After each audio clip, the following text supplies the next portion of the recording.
वाहिगुरु जी दा खालसा, वाहिगुरु जी दी फतेह। सत श्री अकाल। मेरे कार्यकर्ता भाई बहनों, मेरे प्यारे भाइयों, मेरी प्यारी बहनों, आप सबका इस सभा में बहुत बहुत स्वागत।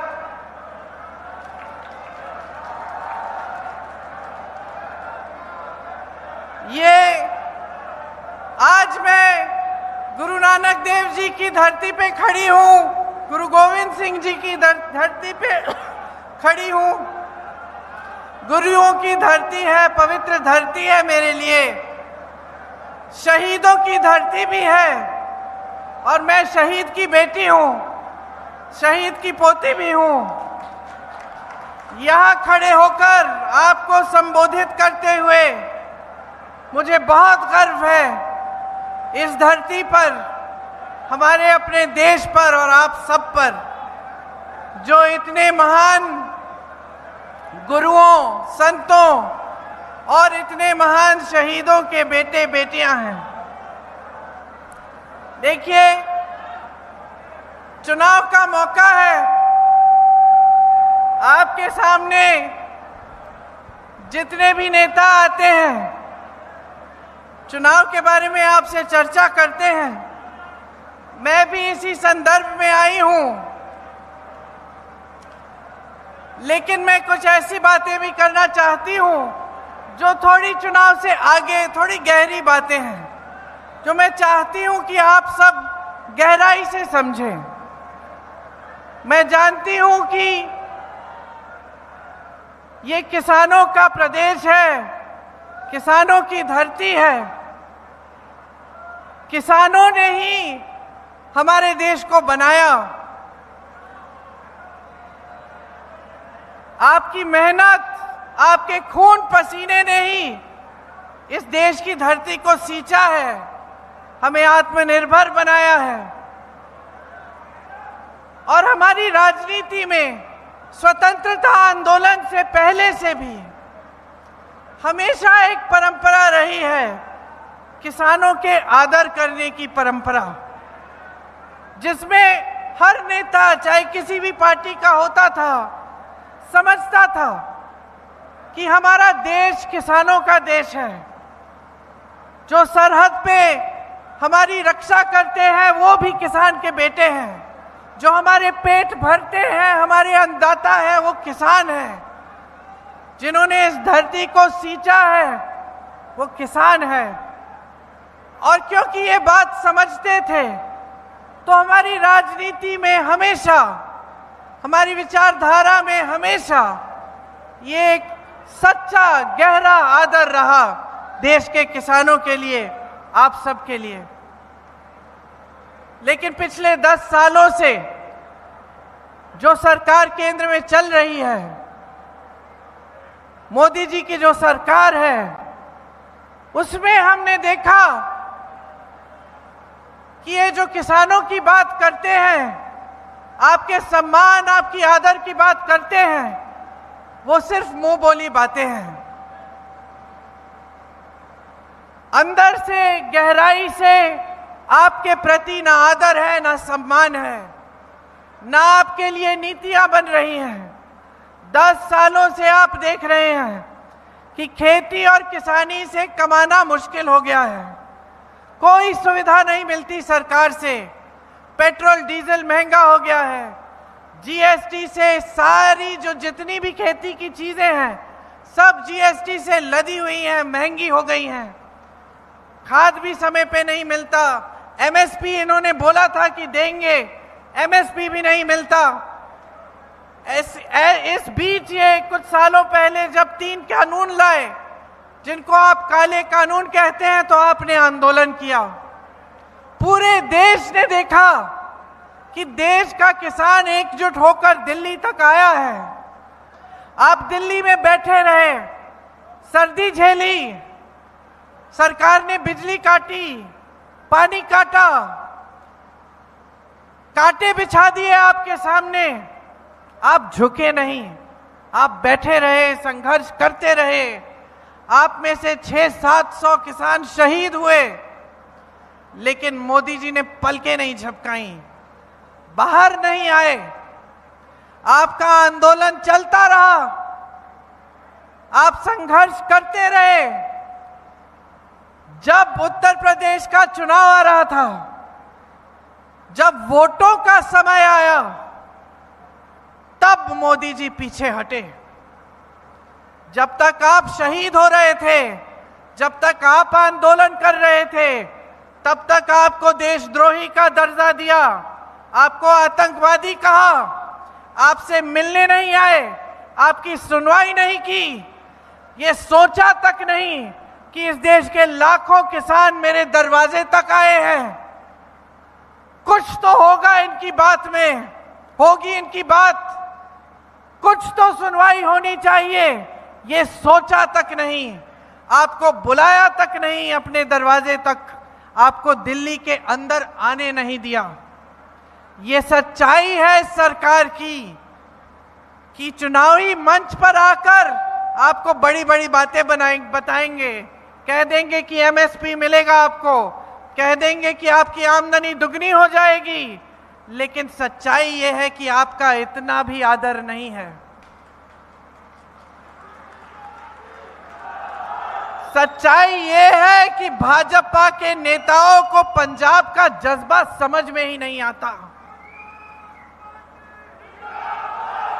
जो पंजाब ने इस देश को दिया है, जो आप सब ने इस देश को दिया है,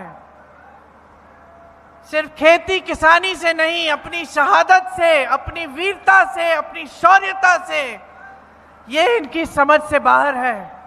इसको समझने के लिए गहराई चाहिए होती है। इनकी सारी की सारी नीतियां बड़े खरबपतियों के लिए बनती हैं। ये जो 3 कानून लाने वाले थे, ये सिर्फ बड़े बड़े खरबपतियों के लिए लाने वाले थे। हर जगह आप देखें तो सारी नीतियां सिर्फ बड़े बड़े खरबपतियों की मदद के लिए बन रही हैं। आज अगर किसान संकट में है तो इनकी नीतियों की वजह से है। आज अगर महंगाई चरम पे है और सब तरस रहे हैं, मेरी बहनें दुकान जाती हैं, कुछ खरीद नहीं पाती, आपको अपने बच्चों की फीस भरनी पड़ती है, फीस नहीं भर पाते, आपको बच्चों की शिक्षा करानी है, वो मुश्किल हो गया है, बेटी की शादी करनी है, कर्ज लेना पड़ता है। हर तरफ से संकट ही संकट है, संघर्ष ही संघर्ष है। आज 70 करोड़ नौजवान इस देश में बेरोजगार हैं। 70 करोड़ नौजवान बेरोजगार हैं और बेरोजगारी 45 सालों में सबसे ज्यादा आज है। मोदी जी के राज में 30 लाख सरकारी पद खाली पड़े हैं, लेकिन इनको जब देखें तो बड़े बड़े मंचों पे दिखते हैं, बड़ी बड़ी बातें कहते हैं कि अर्थव्यवस्था बहुत मजबूत हो रही है, बहुत तेजी से आगे बढ़ रही है। तो मैं आपसे पूछना चाहती हूं कि अगर अर्थव्यवस्था इतनी तेजी से आगे बढ़ रही है, अगर देश में तरक्की ही तरक्की आ रही है, तो आपके जीवन में तरक्की क्यों नहीं आई है? तो आपके बच्चों को रोजगार क्यों नहीं मिला है? तो महंगाई इतनी क्यों हो गई है कि आप अगले दिन के बारे में सोच नहीं सकते कि किस तरह से आप गुजारा करेंगे? अगर देश इतनी तरक्की कर रहा है तो यहाँ पे मैनचेस्टर जैसी जो स्टील की मैन्युफैक्चरिंग होती थी वो ठप क्यों हो रही है? यहाँ जो चारा बनता था वो आज थम क्यों गया है? यहाँ की जितनी भी इंडस्ट्री है वो आज झुक क्यों रही है? जीएसटी थोप थोप कर उसको कमजोर क्यों किया जा रहा है? आज का मिडिल क्लास क्या कर रहा है, क्या कर पा रहा है? एक स्कीम नहीं है मिडिल क्लास के लिए, एक स्कीम नहीं है आपकी मदद के लिए, आपके लिए राहत के लिए। आप सब संघर्ष कर रहे हैं, टीवी पे आपको दिखता है कि बहुत तरक्की हो रही है, लेकिन आपके जीवन में तरक्की नहीं दिख रही है।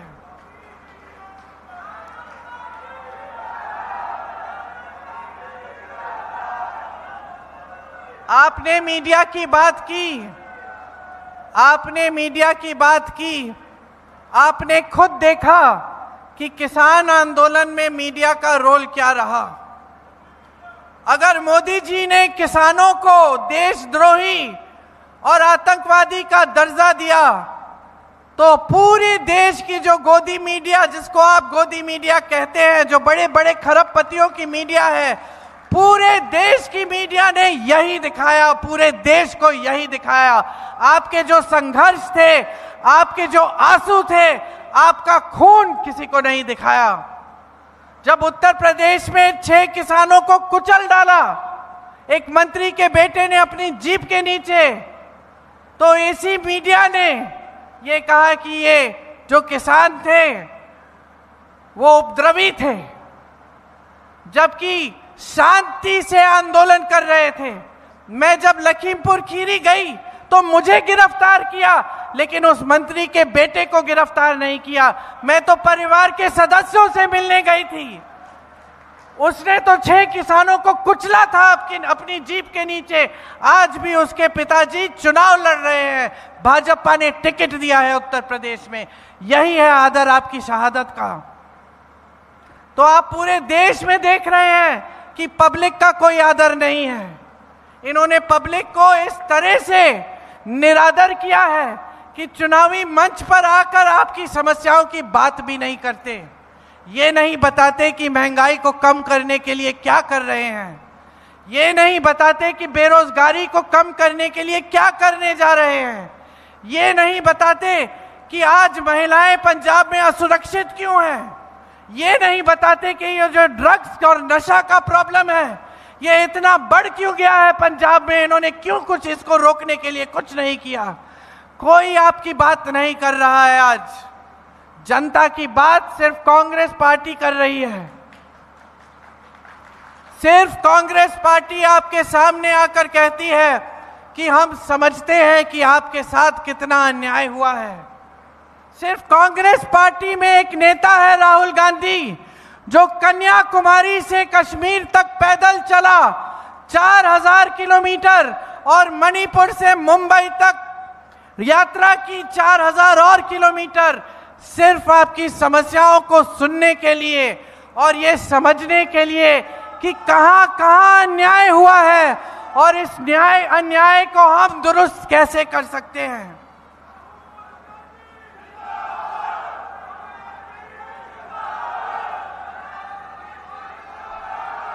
कांग्रेस पार्टी की हमेशा यही विचारधारा रही है कि सरकार जनता के लिए चलनी चाहिए, कि देश की जो संपत्ति है वो आपकी है।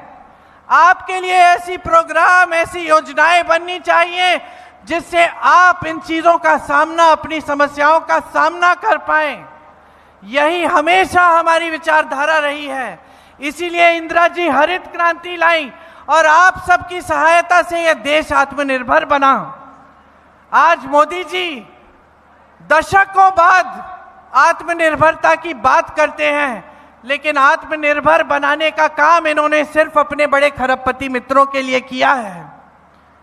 16 लाख करोड़ रुपए ये कर्ज अपने बड़े बड़े खरबपति मित्रों के माफ करते हैं, लेकिन जब हम किसानों के कर्ज की बात करते हैं तो ये कहते हैं कि देश में पैसा नहीं है, इसके लिए अर्थव्यवस्था ठप हो जाएगी, ये कहते हैं।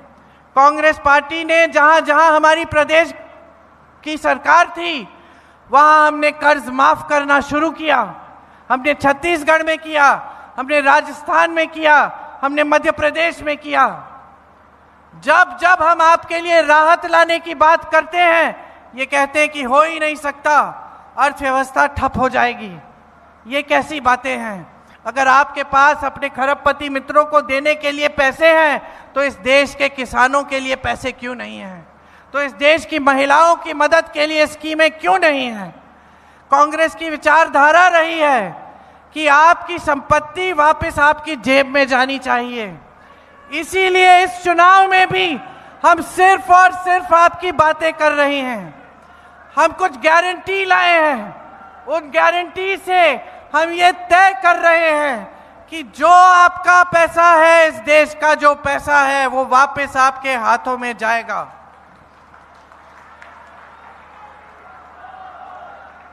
महिलाओं के लिए हर गरीब परिवार में जो सबसे बड़ी महिला है उसके खाते में सालाना 1 लाख रुपए, हर महीने 8,500 रुपए डाले जाएंगे। 50% सब सरकारी रोजगार महिलाओं को दिए जाएंगे। मेरे किसान भाइयों, एमएसपी का कानून लाएंगे, कानून बनेगा, आपका अधिकार बनेगा।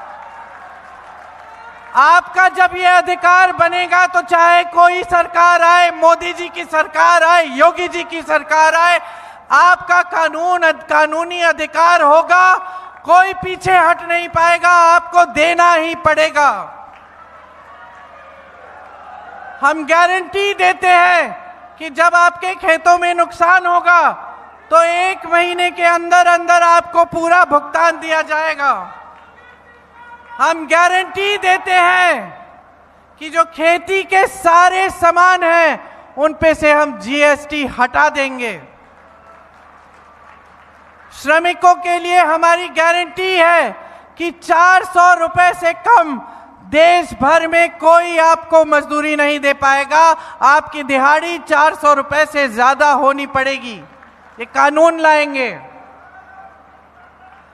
जैसे गांव में मनरेगा लाए थे और मनरेगा को मजबूत बनाने का काम कांग्रेस पार्टी ने किया, जो मोदी जी ने कमजोर कर दिया है, उसी तरह से हम शहरों में भी 100 दिन का रोजगार मनरेगा जैसा लाएंगे।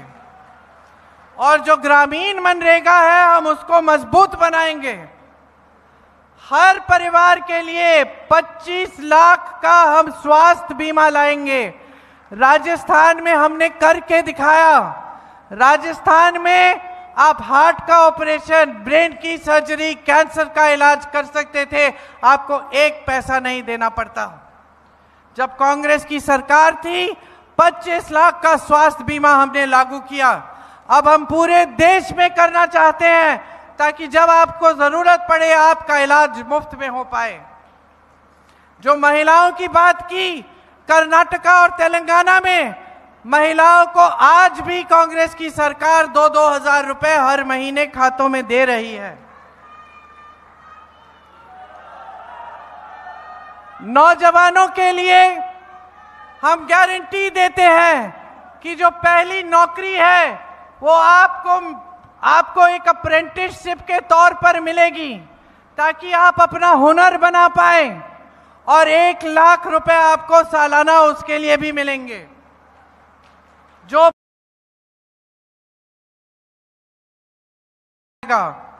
इसके साथ साथ 5,000 करोड़ रुपए का फंड नौजवानों के लिए होगा, ताकि आप अगर अपना कारोबार शुरू करना चाहें, एक मैन्युफैक्चरिंग का यूनिट, कोई छोटा सा बिजनेस, तो आपको सुविधा मिल पाए। मोदी जी के राज में 30 लाख सरकारी पद खाली पड़े हुए हैं। कांग्रेस पार्टी कह रही है कि सरकार में आते ही ये 30 लाख पद भरे जाएंगे। ये हमारी गारंटी है। और इसके अलावा हर स्तर के लिए हमने अलग अलग स्कीम अपने घोषणा पत्र में लिखी है, जिसको आप जरूर पढ़िएगा और आप जागरूकता से समझिएगा, ताकि आप जानें कि हम क्या क्या योजना बना रहे हैं आपके लिए और किस तरह से हम आपका भविष्य मजबूत बनाना चाहते हैं। आज हमारे देश में जो राजनीति हावी है वो सिर्फ अलगाव फैलाने वाली राजनीति है, वो सिर्फ आपसे फायदा उठाने वाली राजनीति है। सत्ता के लिए कुछ भी कर डालेंगे मोदी जी।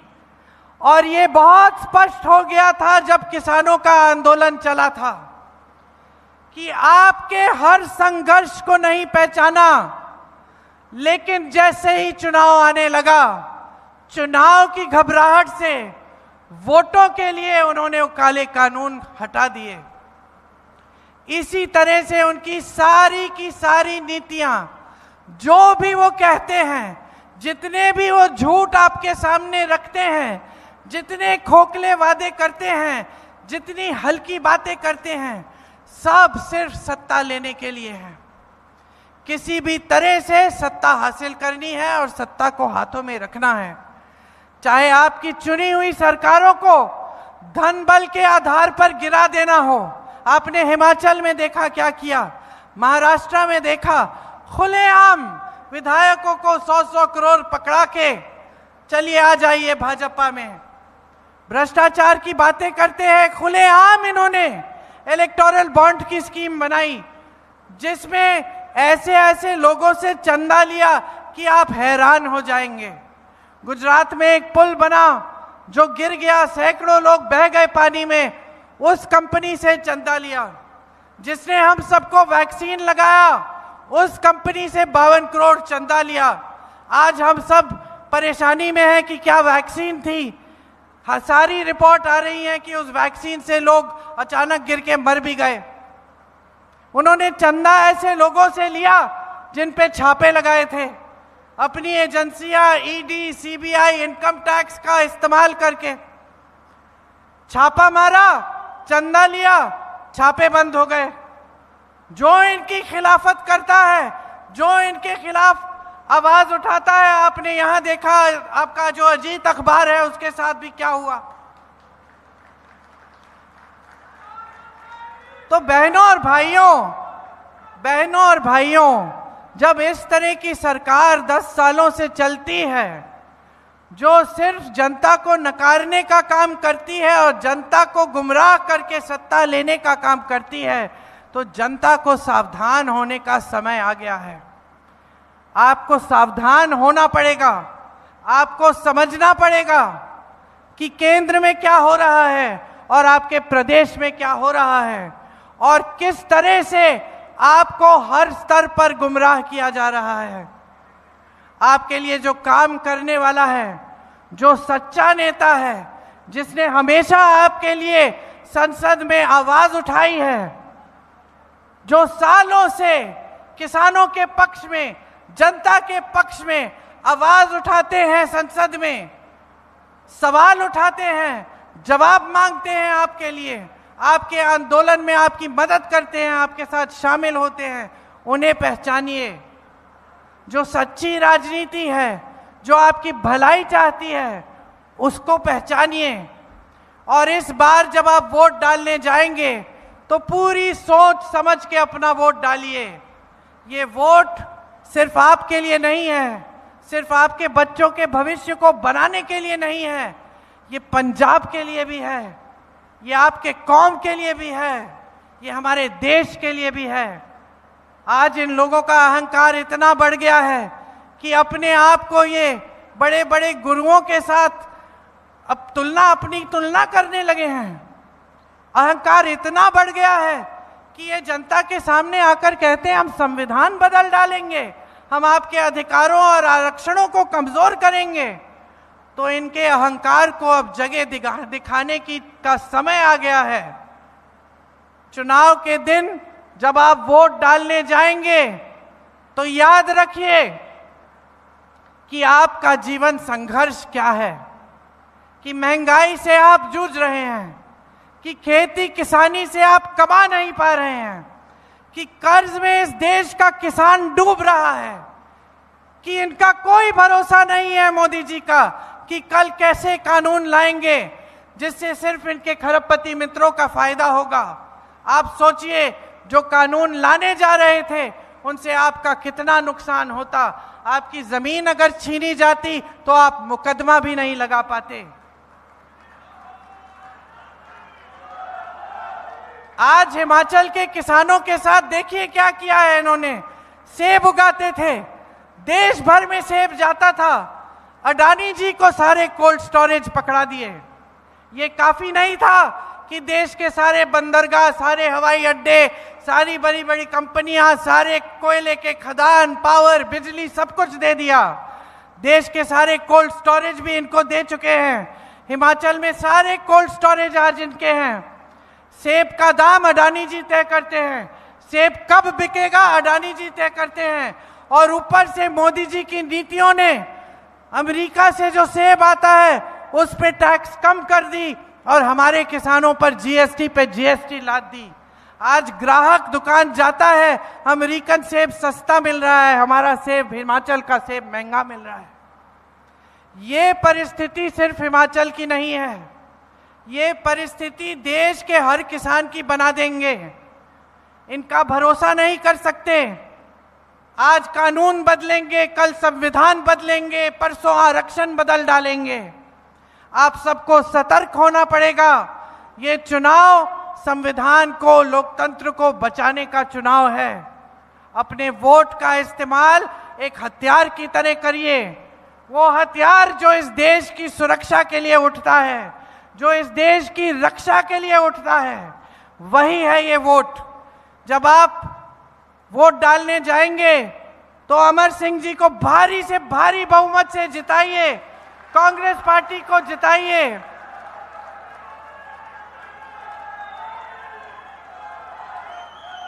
ताकि एक सही तरह की राजनीति फिर से आपके प्रदेश और आपके देश में आए, जो आपका आदर करे, इस देश के किसान को सर्वोपरि रखे और इस देश के किसान के लिए सारी नीतियां बनाए। धन्यवाद।